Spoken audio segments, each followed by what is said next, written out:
Ei, vovó já tá fazendo a janta. Tá fazendo a janta já? Eu vou deitar pro almoço amanhã aqui. Almoço? Ainda tem. Bora, né? Verdade, verdade, verdade. Era pra eu encomendei 12 e a mulher só trouxe uma. Mas eu não deixo ela. Eita, vô tá esperto, hein? Cuidado pra não machucar o vô aí, Lucas. Eita, o bis brincando. Você tem que atacar também. Aí tem uma lança na ponta, aí você tem que fazer assim, ó.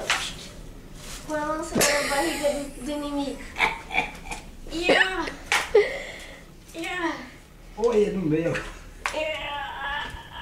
Eita. Fogo! Matei você primeiro. Eita. Tá uma guerra aqui, viu? Cuidado, Lu. Cuidado.